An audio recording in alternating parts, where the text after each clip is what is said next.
안녕하세요, 유선입니다. 지난 시간에는 아동학대를 발견했을 때 어떻게 신고해야 하는지 자세히 알아보고 아이들의 행복을 위해 신고 의무자로서 할 수 있는 그리고 해야만 하는 일들에 대해서 생각해보는 시간을 가졌었습니다. 신고 이후 아이들이 밝아지는 모습을 보니 신고가 정말 중요하구나 싶고요. 아이들의 행복이 멀리 있는 게 아니구나 느낄 수 있었는데요. 이번 시간에는 아동학대 신고 이후 일어나는 일들, 바로 아이들의 미소를 되찾아주기 위한 다양한 노력들에 대해서 알아보려고 합니다.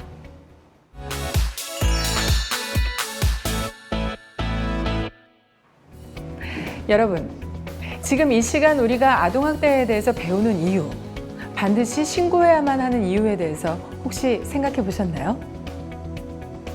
궁극적으로 아이들이 행복하게 자라는 것이 우리의 미래와도 연결되어 있기 때문인데요. 그렇다면 아이들이 행복하게 자란다는 건 어떤 것일까요? 가정 안에서 부모의 사랑 밑에서 보호받고 자라는 것이 아이들이 안정적으로 자라는데 가장 좋은 방법일 것입니다. 그러나 오히려 가정에 의해, 부모에 의해 고통받는 아이들은 그럼 어디에서 보호받아야 할까요? 그리고 어떻게 행복을 찾을 수 있을까요?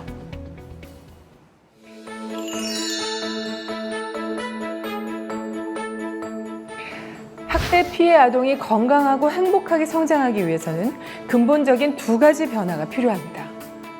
상처받은 아동의 회복, 그리고 망가진 학대 가정의 변화입니다. 먼저 학대 피해 아동을 위한 조치들을 알아볼까요? 아동학대 신고 후 초기에 아이들에게 어떤 조치가 이루어졌는지 살펴보면요. 가정이 아닌 다양한 곳으로 옮겨져서 보호된 걸 알 수 있는데요. 아동의 생명이 위협받거나 위급한 상황일 때, 지속적이고 상습적인 학대가 발생했을 때, 아동보호 전문기관에서는 먼저 안전한 곳으로 아동을 분리하는 조치를 수행합니다. 이후 하루아침에 낯선 곳에서 생활하게 된 아이들의 불안과 우울을 덜고 학대로 인한 후유증을 감소시키기 위해서 아동의 안전과 회복을 위한 다양한 치료와 상담, 지원 프로그램이 제공되는데요. 이러한 조치를 통해 아동은 보다 빨리 건강을 찾고 회복할 수 있는 힘을 얻게 되는 것이죠. 그렇다면 아동의 가정을 변화시키기 위해서는 어떤 조치가 이루어지는지 살펴볼까요? 먼저 학대 행위자에 대한 조치인데요. 아동학대 신고 이후 학대 행위자는 법에 의해 피해 아동에게서 분리됩니다. 피해 아동에게 다가오지 못하게 함으로써 아동을 보호하는 것이 1차적 목표임과 동시에 학대 행위자가 아동과 떨어져서 자신의 행위를 객관적으로 바라보고 생각해 볼 수 있는 시간이 되겠죠. 다음으로 학대 행위자는 아동보호 전문기관에서 진행하는 아동학대 행위자를 위한 교육에 참여하게 되는데요. 법에 의한 처벌이나 처분과 함께 기관의 교육과 상담을 받으면서 학대 행위자는 자신의 행동이 어떤 부분이 잘못되었는지를 배우고 다시는 아동에게 상처를 주지 않도록 변화되는 과정을 거치게 됩니다.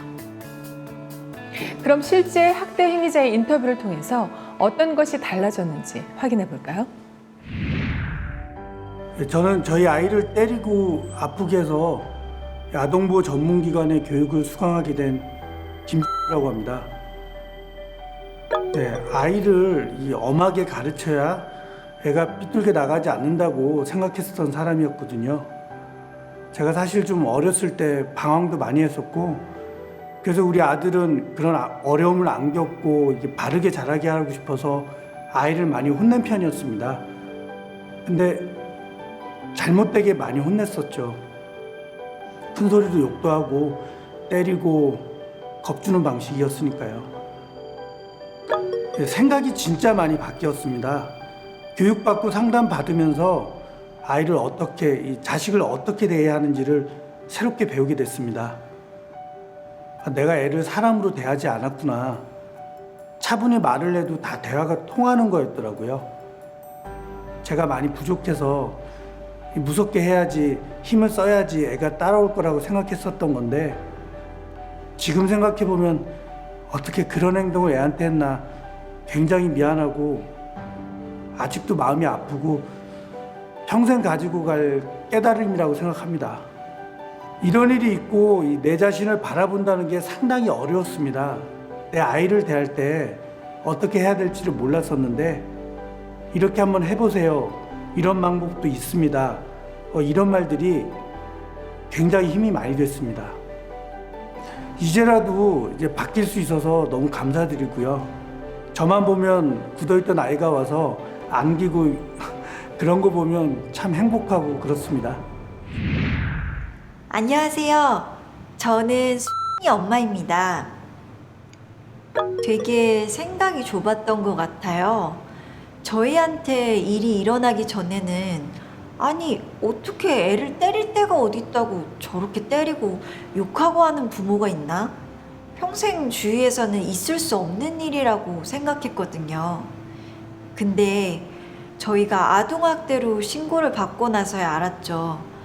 우리 생각이, 우리 행동이 아직 어린 우리 애한테 나쁜 거구나. 그게 바로 학대구나. 그런 생각이 들었어요.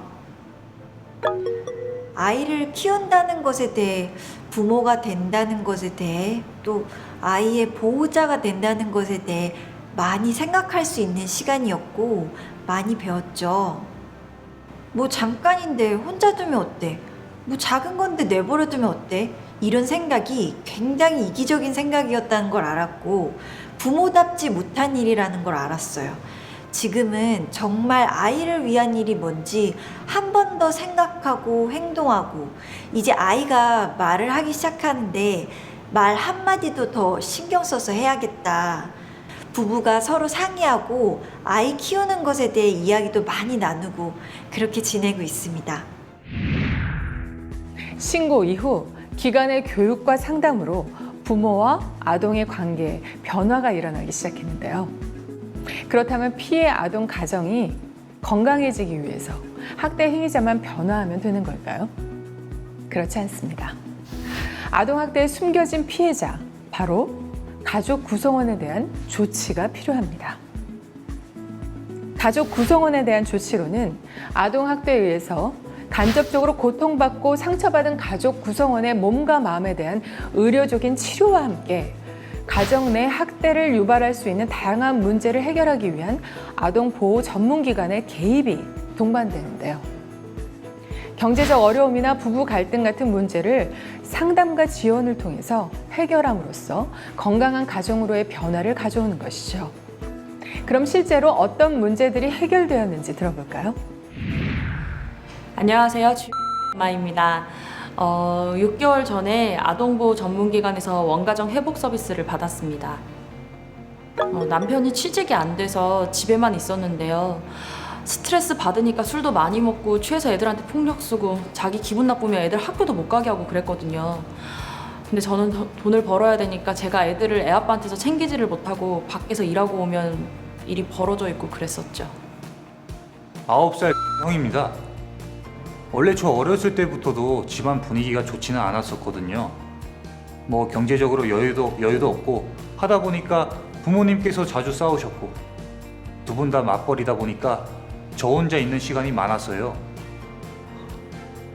저 초등학교 다닐 때 태어났는데 태어나고서도 그랬어요.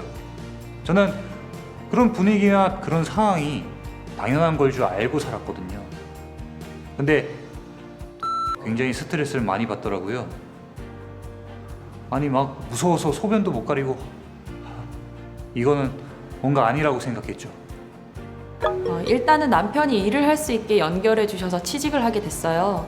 부부 상담도 받고 애들이랑 같이 가족 상담도 받고 처음에는 좀 어색하긴 했어요. 근데 애들도 자기 아빠랑 뭔가를 하는 걸 싫어했는데 점점 밝아지는 걸 보니까 저도 좋고요. 무엇보다 애들을 지켜주지 못해서 항상 마음이 아프고 죄인 같긴 했는데 이렇게 다 좋아질 수 있다는 게 정말 꿈 같고 지금은 우리 가족 더 행복하게 좋은 시간 보내고 싶다는 생각만 듭니다. 워낙 부모님은 당사자니까 당연히 교육받고 치료받고 하는 게 맞다고 생각했는데 아니 저까지 상담받게 될 줄은 몰랐거든요. 아니 제가 상담을 안 하려고 해서 곤란한 상황이 많았어요.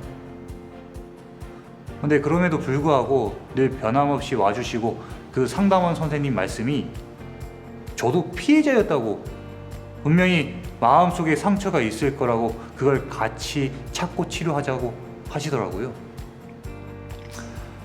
아무렇지 않다고 생각했는데 상담을 받으면서 제가 굉장히 많이 어린 시절의 상처를 가지고 있다는 걸 알았고, 상담을 통해서 부모님의 사과도 받게 되었고요. 사과를 받고 나니까 마음이 편해지더라고요.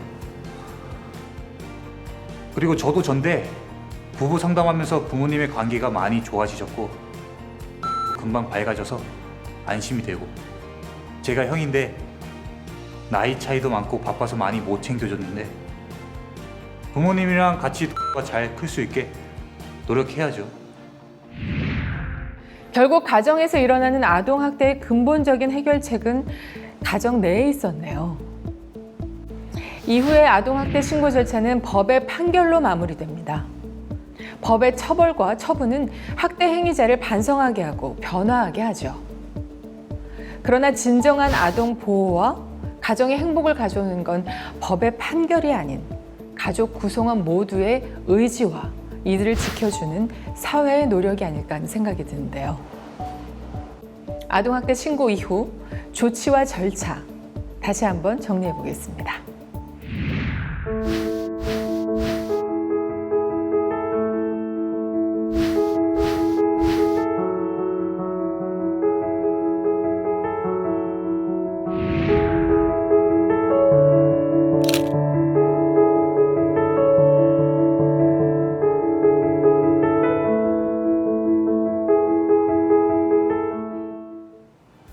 아동학대가 가족의 병이었다는, 행복이라는 약을 먹고 다 나았다는 아이의 표현이 아주 인상적이었는데요. 누군가의 신고로, 그리고 아동보호 전문기관의 노력으로 아이의 가족은 오래오래 건강할 것 같습니다. 지금까지 아동학대가 무엇인지, 어떤 법이 있는지, 신고는 어떻게 해야 하며, 신고 이후 아동의 행복을 위한 노력에는 어떤 것이 있는지 함께 배우는 시간을 가졌는데요.